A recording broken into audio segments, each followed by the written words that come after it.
Nama Faris Zainul Mustafa, nomor induk mahasiswa 210109110578, nomor peserta PPG 205102921860002. Sekolah Induk MTS Ma'arif Munggung akan melaksanakan praktek pembelajaran mapel fikih materi adzan dan iqamah.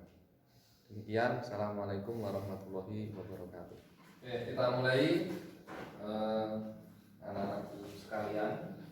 Assalamualaikum warahmatullahi wabarakatuh. Waalaikumsalam warahmatullahi wabarakatuh. Ya, alhamdulillah pada kesempatan siang hari ini kita bisa bertemu kembali dalam acara dan saya yang sama, yaitu pembelajaran di madrasah. Dan alhamdulillah pada kali ini kita bisa bertatap muka walaupun dalam kondisi yang berbeda, dan tidak semua teman-teman dari kalian bisa masuk semua karena kita masih dalam masa pandemi, jadi masuknya juga di shift.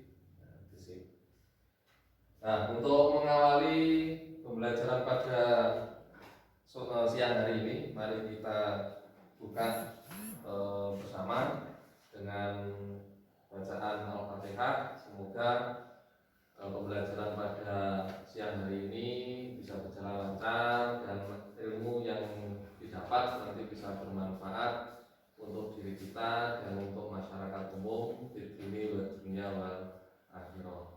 Al-Fatihah.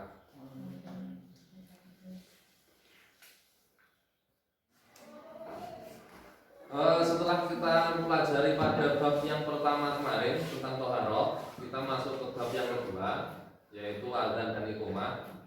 Nah, ini nanti untuk pembelajarannya sedikit agak berbeda dengan materi yang Thaharah kemarin. Untuk nanti ya sedikit saya jelaskan tentang adzan dan iqamah. Nanti setelah saya jelaskan tanya jawab, silakan nanti bertanya. Mungkin ada yang belum paham atau mungkin ada yang masih ragu-ragu atau mungkin ada permasalahan, silakan nanti ditanyakan. Dan nanti setelah tanya jawab kita diskusi. Nah, kita diskusi untuk lembar kerjanya nanti saya bagikan setelah saya menjelaskan untuk bahan diskusi dan bahan evaluasinya. Kemudian nanti setelah diskusi presentasi, jadi perwakilan dari masing-masing kelompok, kemudian praktek. Ya, setelah praktek nanti ya, kita mengerjakan ulangan. Kalau nanti waktunya cukup, nanti kita bahas sekalian di sini. Kalau tidak cukup, nanti kita bahas di pertemuan selanjutnya ataupun dibahas di rumah masing-masing. Saya kira itu untuk pembukaannya, dan mari kita mulai untuk pembelajaran materi adzan dan iqamah. Yang pastinya sudah tidak asing lagi, untuk kita, apalagi kita sebagai umat muslim, umat Islam, terkait dengan adzan dan iqamah. Setiap hari kita mendengarnya, 5 waktu kita mendengarnya adzan dan iqamah. Tapi apa sih sajane adzan itu? Apa sih iqamah itu? Nah, nanti yang akan kita bahas. Yang pertama adalah adzan. Adzan secara bahasa itu artinya adalah seruan ataupun pemberitahuan ataupun maklumat. Nah, bahasanya sih gampang, itu pengumuman lah. Pengumuman atau undang-undang. Biasanya lah ada ada yang ngubengne undangan, ngaturi lah. Nah, itu adalah adzan. Secara bahasa itu adzan adalah seruan. Jangan secara istilah, adzan adalah ibadah kepada Allah dengan cara memberitahukan masuknya waktu sholat dengan zikir atau lafal khusus. Maksudnya di sini adalah adzan itu adalah tanda masuknya waktu sholat fardu, bukan sholat sunat. Sholat fardu kita laksanakan sehari berapa kali? 5 kali. Berarti adzannya sebanyak 5 kali. Itu Itu kalau azan secara syariat. Tapi apakah boleh azan itu dikumandangkan selain untuk mengetahui masuknya waktu sholat? Boleh. Ketika bayi lahir itu juga diazani dan diiqomai. Itu tandanya apa? Tandanya bahwasanya ketika bayi itu lahir jebrot, pertama kali yang didengar itu adalah lafaz takbir, lafaz syahadat, dan lafaz tahlil. Itu yang pertama kali dengar. Makanya betapa pentingnya sholat untuk kita sebagai umat muslim. Ketika orang meninggal dunia itu juga diazani dan diiqomai. Jadi bayi baru lahir itu diazan dan diiqomai. Orang meninggal sebelum dikubur ataupun sudah dimakamkan itu juga diazani dan diiqomai. Itu tandanya apa? Tandanya adalah bahwasanya yo awake dhewe iki hambanya Allah. Kita membutuhkan pertolongannya, kita membutuhkan Allah, bukan Allah yang membutuhkan kita. Itu sebagai pertandanya seperti itu. Makanya kenapa bayi baru lahir itu diazani, orang meninggal itu juga diazani. Ini adalah definisi azannya. Sejarah azan pertama kali dikumandangkan itu pada tahun 1 Hijriah. Tahun ke-1 Hijriah. Kalau sekarang tahun Hijriahnya tahun berapa? 1444. Piye ora apal iki? Kalau tahun Masehi 2000 tahun Masehi ini apa? Tahun Hijriahnya tidak. Tuh. Nah, siapa yang pertama kali mengumandangkan? Yang pertama kali mengumandangkan azan itu adalah Bilal bin Rabah. Itu adalah sahabat Nabi yang pertama kali mengumandangkan azan. Makanya sekarang biasanya orang-orang di masyarakat biasanya awakmu sing bilali. Awakmu sing bilali. Nah, kata-kata bilali itu adalah ya berasal dari sahabat Rasulullah Bilal bin Rabah yang pertama kali mengumandangkan azan. Dan azan pertama kali disyariatkan di Mekah, di kota Mekah.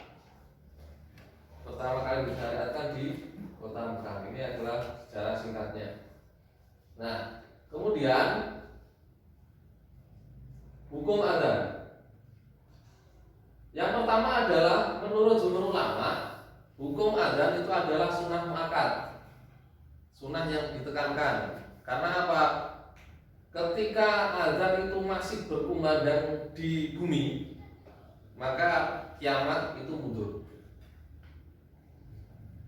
Selama di bumi ini masih berkumandang suara azan, maka hari kiamat itu mundur. Berarti umpama dunia iki wis ora enek sing ngadan, ya sebar. Makanya kenapa azan, kumandang azan itu sangat tidak dianjurkan. Akan tetapi Hanafi itu menghukumi azan adalah fardu kifayah, wajib tapi ringan. Jadi kalau jumhur ulama itu sunnah muakkad, sunnah yang ditekankan. Tapi kalau Hanafi itu fardu wajib, tapi wajib yang ringan. Jadi ada waktunya kapan azan itu bisa dikumandangkan dan kapan azan itu tidak bisa dikumandangkan. Nah, ini hukum azan dan iqamah bagi wanita. Karena azan dan iqamah itu dianjurkan ataupun disyariatkan untuk kaum laki-laki, gitu. Azan itu kan sing azan kan mesti wong lanang, kan jarang wong wedok. Karena apa? Wanita ataupun perempuan, auratnya wanita atau perempuan itu adalah seluruh anggota badan. Jadi mulai dari ujung rambut sampai ujung kaki. Bahkan suaranya seorang perempuan itu juga aurat. Makanya kenapa tidak dianjurkan ataupun tidak diwajibkan ataupun hukumnya makruh bagi kaum wanita ketika mengumandangkan azan. Suaranya itu ya aurat. Suaranya aurat. Makanya hati. Tuh. Nah, kira-kira apa boleh ketika seorang perempuan itu mengumandangkan azan? Boleh, tapi sesama kaumnya. Jadi nunggu surah enek wong lanang, enek wong wedok tok. Nah, itu boleh mengumandangkan azan. Nah, ini lafaz azannya. Saya kira semuanya sudah hafal. Enek semua apa azan? Ini lafaz azannya. Allahu Akbar, Allahu Akbar, takbir 2 kali, syahadatain 2 kali, kemudian hayya 'alas shalah, hayya 'alal falah, takbir lagi baru takbir. Ini adalah lafaznya azan. Saya kira semuanya sudah hafal. Kalau hafal ya mantap. Nah, ini azan, ya, azan itu semuanya sama. Bacaan azan itu sama. Mulai dari di Indonesia maupun di luar negeri itu azan semuanya sama. Yang membedakan adalah lafaz azan ketika akan masuk waktu sholat fajar ataupun sholat subuh itu ada tambahan lafalnya, as-sholatu khairun minan naum. Kalau lafaz azan yang lain yang tadi itu sama, ya lafaznya seperti ini. Akan tetapi ketika masuk waktu sholat fajar, setelah selesai hayya 'alal falah, baru as-sholatu khairum minan naum. Tepat ini. Sholat itu lebih utama daripada tidur. Ini subuh jam berapa?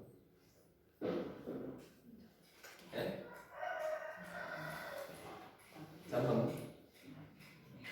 Ini, jadi ada istilah taswib, yaitu menambah lafal. Jadi as-sholatu khairum minan naum 2 kali setelah lafal hayya 'alal falah, itu khusus untuk sholat fajar atau sholat subuh. Hukumnya menurut jumhur ulama ini sunnah. Bagaimana hadis yang diriwayatkan Imam Ahmad dalam ceritanya bila yang menambahkan lafaz as-sholatu khairum minan naum itu sebagai ya secara ngiling-ngiling lah untuk pengingat bahwasanya keutamaan sholat. Sholat itu lebih utama daripada tidur. Nah, ini hukum azan. Yang pertama hukumnya adalah sunnah karena sholat tanpa azan dan iqamah hukumnya makruh. Ini untuk yang berjamaah.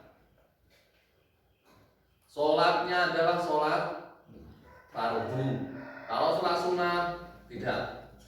Sholat sunnah itu tidak perlu azan. Sholat sunnah itu tidak menggunakan azan.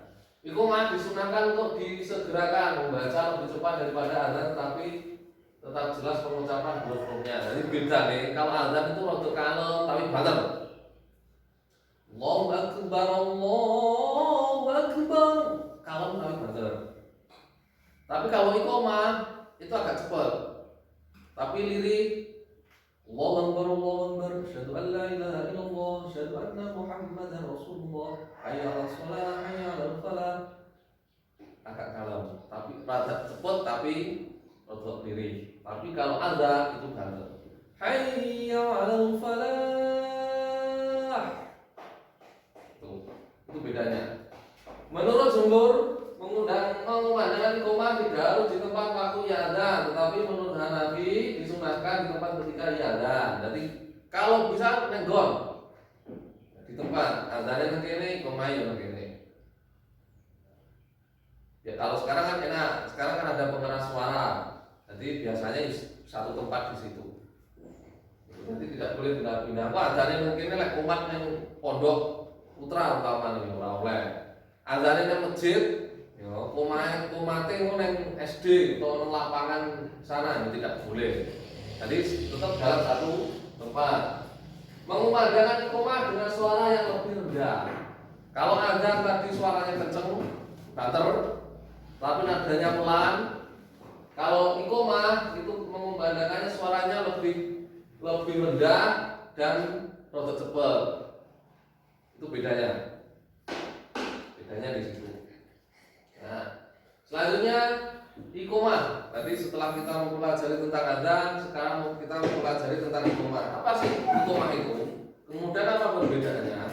Nih, kalau azan itu adalah tanda masuknya waktu sholat. Tapi kalau iqomah itu tanda dimulainya sholat berjamaah. Ini iqomah. Jadi itu perlu diperhatikan. Kalau azan itu tanda masuk waktu sholat, kalau iqomah tanda dimulainya sholat berjamaah. Lanjut ke perbedaan lafaz iqomah. Nah ini lafaz iqomah. Hampir sama. Ya, hampir sama. Cuma bedanya kalau lafaz iqomah itu ada penambahannya nih. Qad qomati sholah, qad qomati sholah. Ini bedanya. Kalau azan itu tidak pakai. Jadi setelah hayya 'alal falah, kemudian takbir lagi, kemudian tahlil. Kalau lafaz iqomah setelah hayya 'alal falah tambah qad qomati sholah. Karena apa? Itu iqomah adalah tandanya dimulainya sholat berjamaah. Lanjut keutamaan azan dan iqomah. Azan salah satunya utamanya adalah sebagai ciri agama Islam. Jadi cirinya agama Islam itu azan. Yang kedua pahala. Karena apa? Sing azan itu pasti apal dhisik tentang sholat, waktunya sholat. Kemudian apalagi yang namanya muadzin kan mengingatkan tanda masuk waktu sholat. Jadi sing ngeling-eling wong-wong ngejak sholat. Makhluk dan benda yang mendengar azan akan menjadi saksi di hari kiamat. Pokoknya sapa sing krungu azanmu besok di hari kiamat akan menjadi saksi. Bare sapa irune sing azan. Nah, aku ngomongnya muadzin akan mendapatkan ampunan dari Allah. Makanya wis ngeling-eling mau. Orang yang azan akan mendapatkan pahala seperti orang yang sholat bersamanya. Jadi pahalanya double. Sangka azan yang sholat pahala, sangka jamaah sing tekonen masjid sing sholat itu juga mendapatkan pahala. Muadzin menjadi orang yang dipercaya oleh Allah. Makanya apa eling dhisik dhewe. Masuk waktu sholat. Muadzin didoakan oleh Rasulullah otomatis. Kemudian azan membuat setan takut dan lari sejauh-jauhnya. Makanya kenapa ketika bumi ini masih mendengarkan azan, ketika bumi ini masih dikumandangkannya azan, otomatis kiamat mesti ditunda. Leher muadzin akan dipanjangkan, orang yang azan dibanggakan oleh Allah. Para muadzin masuk. Para muadzin akan dimasukkan ke dalam surga. Makanya wong sing azan mesti kelingan sholat. Selanjutnya syarat azan. Nah ini syaratnya yang perlu diperhatikan. Masuk pada waktu sholat. Jadi mengerti ini waktunya sholat. Seandainya zuhur jam 12 kurang seperempat, ya itu azan. Orang oleh awan-awan jam 10 azan, busuk mengulang masjid kemudian azan. Itu kan yang boleh supaya zuhur belum. Jadi masuk waktu sholat. Yang kedua melafalkan menggunakan bahasa Arab. Orang oleh dari bahasa Indonesia atau bahasa Jawa. Allah maha besar, Allah maha besar. Allah maha ageng, Allah maha ageng. Orang oleh. Jadi harus bahasa Arab. Karena semuanya sama, baik di Indonesia maupun di luar negeri, lafalnya sama, menggunakan bahasa Arab. Allahu Akbar. Dapat terdengar oleh sebagian jamaah. Dan makanya menggunakan speaker yang banter. Dapat terdengar oleh dirinya sendiri jika ia munfarid. Munfarid itu orang yang sendiri. Jadi umpama dhewe dhek krungu. Ora oleh bisik-bisik, itu ada karo bisik-bisik. berurutan tanpa jeda antara lafal adzan dan iqamah. Jadi ada jedanya. Allahu akbar, Allahu akbar. Satu paling enggak 2 detik lah. Allahu akbar, Allahu akbar. Berarti asyhadu an la ilaha illallah. Jadi ada jedanya. Orang 12 Allahu akbar, Allahu akbar. Asyhadu an la ilaha illallah. Asyhadu an la ilaha illallah. Malah jenenge kaya wong balapan. Mengikuti sunnah Rasul. Lafal-lafalnya tadi mengikuti sunnah Rasul. Ya, selanjutnya yaitu syarat madzin. Jadi enak syaratnya. Orang berhubung iso ada. Yang satu adalah satu orang saja. Jadi sing adzan itu wong sitok ae. Ora oleh duet. Kalau qira qari'ah itu kemungkinan duet bisa. Tapi kalau adzan ora oleh duet. Ora adzan nguru. Laki-laki yang muslim dan berakal, wong Islam, orang kafir, wong edan, belum mumayyiz, ora oleh pingsan mabuk, wong mabuk ya ora oleh adzan. Kalau mabuk adzan malah repot. Allahu akbar. Wow, Allahu akbar. Maaf, bahaya. Tidak boleh. Tidak sah adzan seorang wanita atau unsa. Apa unsa? Baria, bencong, ora oleh. Karena mencegah terjadinya fitnah dari suara wanita. Sedangkan kalau unsa itu belum jelas bahwa ia memang laki-laki. Unsa ora jelas wong lanang utawa wong wedok, anjing lho. Tapi beda karo banceni. Nek banceni iki wong lanang macan. Tuh, nek wong wedok macan lanang. Tomboy. Tuh. Selanjutnya adab adzan. Ini adabnya. Yang pertamanya suaranya bagus. Cara ora kuwi nemen ya ora elek nemen lah. Suaranya cukup komplek adzan. Allahu akbar, Allahu akbar. Itu apa? Paling ora yo sing suarane rada kalem. Dadi sing rumangsa suarane cempreng ora tak penak dirungokne yo mohon untuk sabar nunggu antrian. Paling sing suarane apik iki suarane kabeh lagi awakmu. Di tempat yang tinggi dekat dengan masjid itu dulu. Biasanya makanya sekarang kalian lihat masjid itu pasti ngarepe utawa sampingnya itu pasti ada kayak tower, kayak masjid itu yang depan 2 kan kayak menara kayak tower. Itu mengartikan bahwasanya dulu sebelum ada pengeras suara, sintungan adzan kuwi masukin ngono kuwi. Nah, adzan dhuwur. Tapi sekarang kan enak sudah ada pengeras suara, jadi tidak perlu menek. Lagi karek mencok nih. Berdiri di dinding atau atap atau menara masjid supaya terdengar. Dalam keadaan berwudu serta suci, ya, terutama ini anak pondok kan. Tangi turu, mau putih langsung adzan, terus berwagapan, tangannya digugah harus bayai atau sama pengurus. Ada bayai adzan, uang itu mulai masjid adzan. Urung wudu, urung raum, tak itu langsung nang masjid adzan. Iseng gawe kaos, sampe itu belum-belumnya ayu nanti jenenge masjid langsung adzan. Karo langsung Allahu akbar, Allahu akbar. Yo ora oleh. Beradzan tinggal berita turun nek. Tidak boleh. Memasukkan jari-jarinya ke telinga, nanti nyumpeti kuping.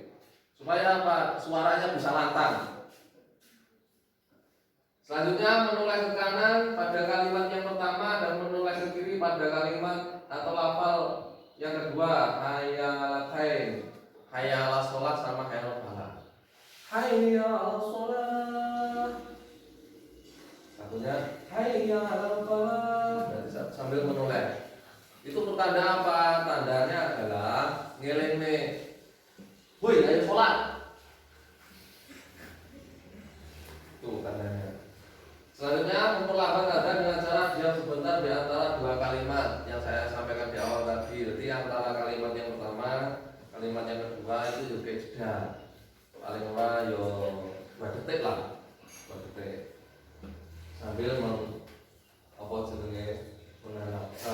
sambil nafas. Menyegerakan iqomah. Nanti lewat beradan sajake jamaah urung teko, ya diwacane selawat, puji-pujian setelah itu iqomah. Menghadap kiblat ketika ada dan iqomah madhep kulon, ora oleh madhep munggah, apalagi karo beritaan tidak boleh. Jadi kudu menghadap ke apalagi terus karo juwigan atau karo jingkrak-jingkrak ini ora oleh. Kaya ngono guys. Tidak mengambil upah darinya. Jadi ora oleh delok bayar. Aku belum adzan, tapi sekali adzan 1.000.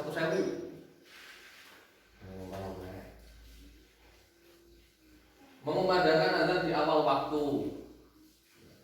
Awal waktu. Jadi engko ngasar jam 3. Umpamane jam 3 lebih 5 menit.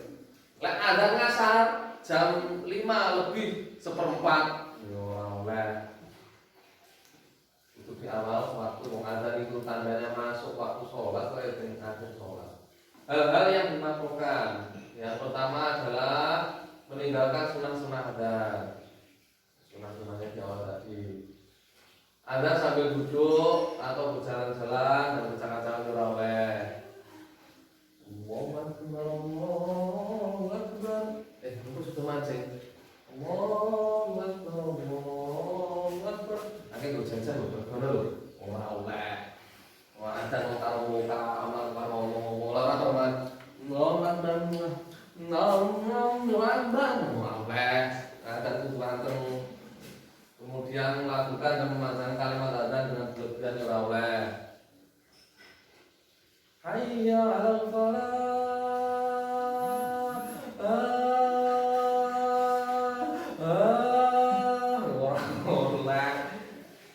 Sak cukupe ae sesuai dengan apa jenenge hukum bacaannya.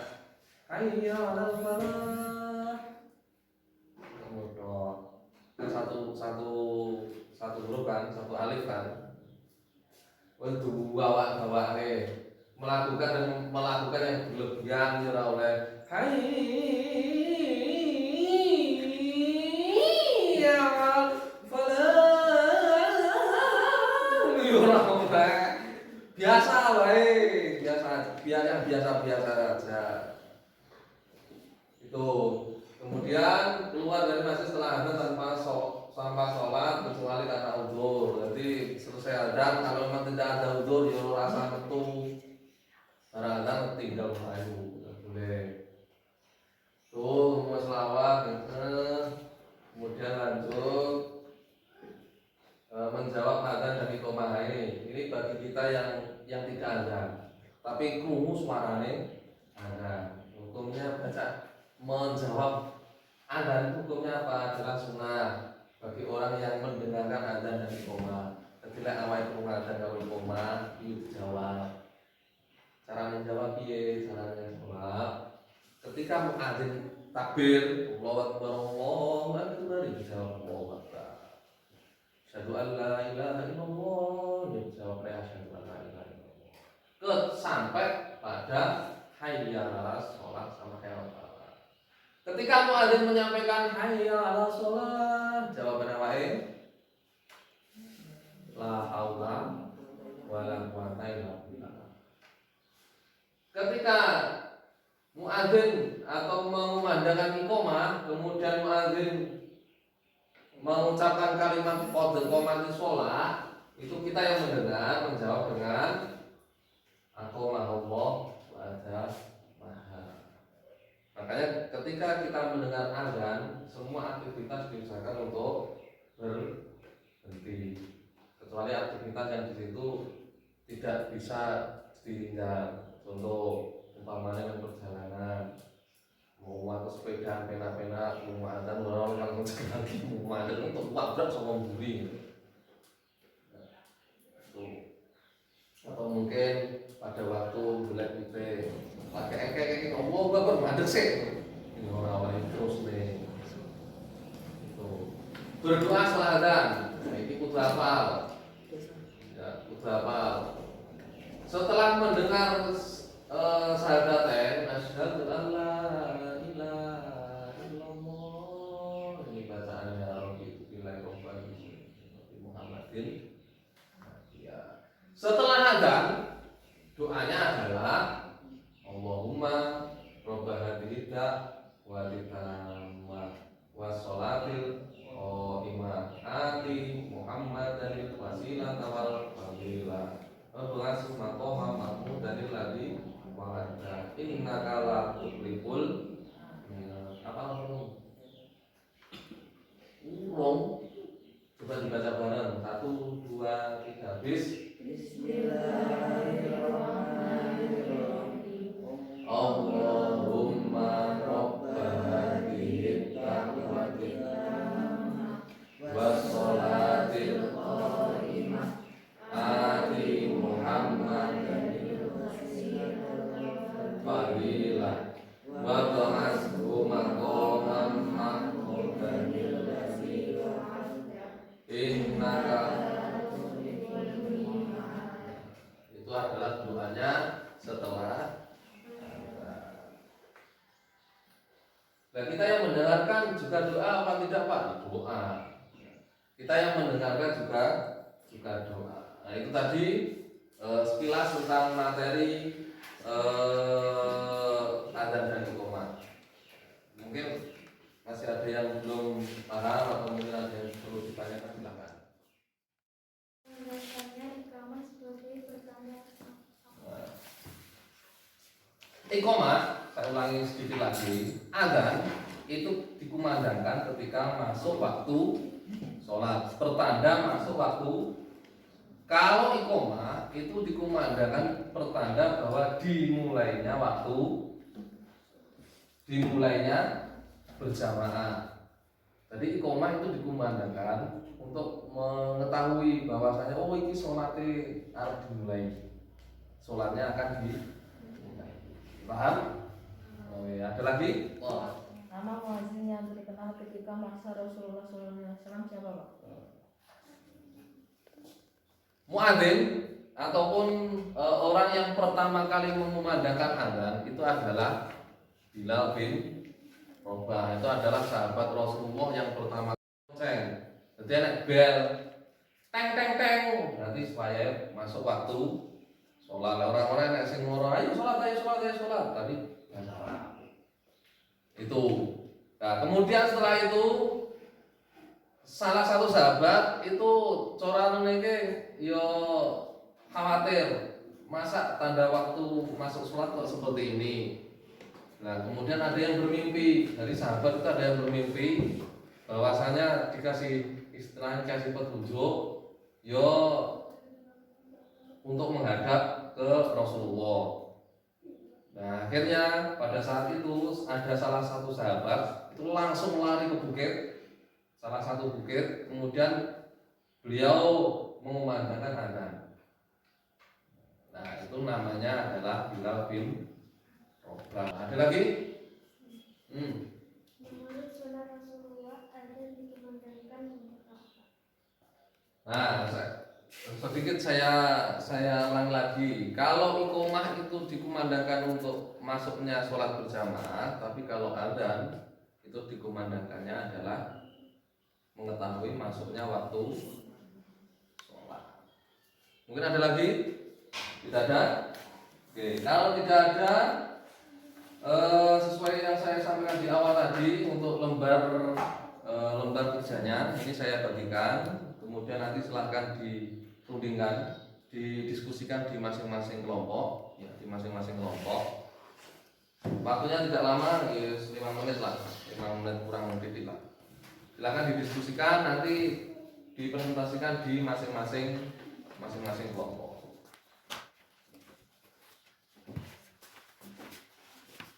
Salah satu menjadi juru tulis, kamu tulis.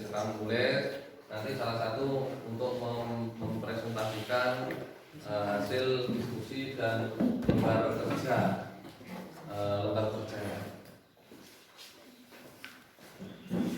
Bisa dimulai. dimulai sekarang, silakan berunding atau bermusyawarah di kelompoknya masing-masing.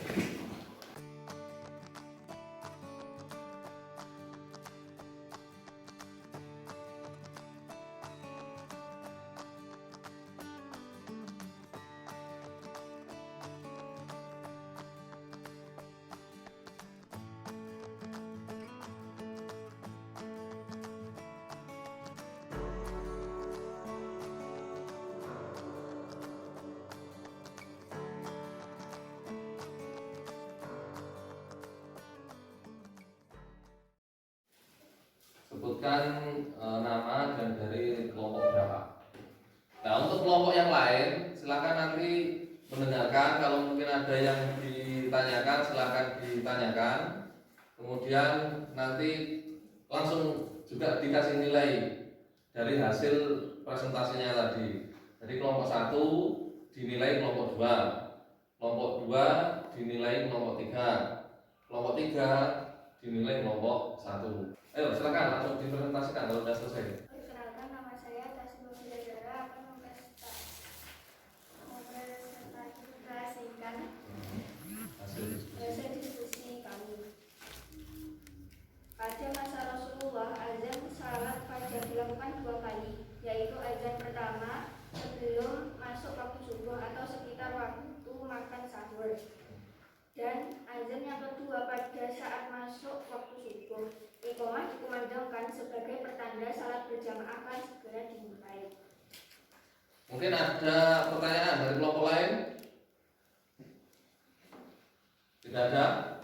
Oke, kalau tidak ada, tepuk tangan untuk kelompok 1. Selanjutnya siapa? Kelompok 2 atau kelompok 3? Sudah selesai kelompok 2, kelompok 3. Oke, silakan kelompok 3. Perkenalkan, nama saya Nabila Salsabila. Saya akan melakukan presentasi. Adab melaksanakan azan menurut jumhur ulama adalah sebagai berikut. 1. Muazin hendaklah tidak menerima upah. 2. Muazin harus suci dari hadas besar, hadas kecil, dan najis. 3. Muazin menghadap ke arah kiblat ketika mengumandangkan azan. Ada yang ditanyakan dari kelompok lain? Perkenalkan, nama saya Muhammad Zainal Fatur Rizani. Di sini saya akan mempresentasikan mewakili kelompok 2. Azan adalah panggilan untuk menunaikan sholat fardu secara berjamaah. Azan dan iqamah hendaklah dikumandangkan oleh seorang laki-laki, kecuali jika sholat jamaah yang akan dilakukan semuanya terdiri atas kaum perempuan. Mungkin ada yang tanyakan? Tidak ada? Oke, tepuk tangan untuk kelompok. Dari hasil diskusi tadi semuanya sudah bagus, diskusinya juga berjalan, cuma yang perlu dikembangkan lagi adalah membacanya. Jadi silakan sekali-kali waktu jam kosong atau waktu jam istirahat disempatkan untuk perpus, untuk mencari tambahan pengetahuan dari membaca, karena membaca itu sangat penting. Membaca itu adalah jendela dunia. Saya coba satu saja silakan maju ke depan untuk azan. Silakan Rio maju. Gimana? Oke, silakan pakai azan sekaligus di depan. Itu cuma pegang aja nggak apa-apa. Allahu Akbar, Allahu Akbar, Allahu Akbar, Allahu Akbar. Asyhadu an la ilaha illallah, asyhadu an la ilaha illallah, asyhadu anna Muhammad Rasulullah, asyhadu anna Muhammad Rasulullah.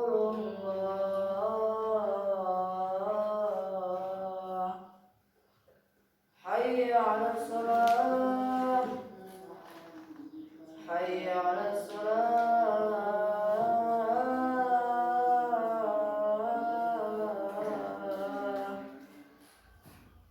حي على الفلاح حي على الفلاح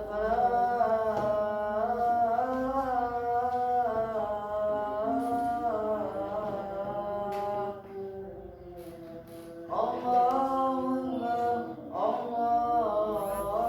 أكبر لا إله إلا الله Kumatnya, kumat. الله أكبر أشهد أن لا إله إلا الله أشهد أن محمدا رسول الله حي على الصلاة الفلاح قد قامت الصلاة قد قامت الصلاة الله أكبر لا إله إلا الله Pemenangan. Dari contoh tadi paling tidak mayoritas semuanya punya siswanya untuk anak laki-lakinya hafal rumah. Oke, sebelum diakhiri mungkin ada yang ditanyakan lagi? Tidak ada? Oke, cukup. Kalau begitu sebelum ini diakhiri, pesan saya lagi yang pertama adalah terkait dengan materi adzan dan iqamah itu karena pentingnya adzan untuk kita sebagai umat Islam, karena adzan itu adalah sebagai bukti atau sebagai tanda bahwasanya masuk waktu sholat. Maka dari itu ya paling tidak kita ya butuh ngerti lah, butuh hafalnya adzan dan iqamah. Begitu juga dengan ketentuan atau utamaan dari adzan dan iqamah ini. Dan selain itu, karena ini juga masih masa pandemi, jadi usahakan tetap jaga 5M. 5M. Kalau memang tidak ada kepentingan yang mendadak, tidak ada kepentingan yang begitu penting, ya nggak usah main di rumah saja. Ya, kali-kali silakan juga jangan lupa dibaca bukunya dan perbanyak lagi baca lagi. Tadi dari hasil diskusi juga gitu kelihatannya sudah bagus, cuma untuk wawasan ataupun untuk materi yang ditangkap selain dari buku paket, buku mata pelajaran juga ditambah lagi.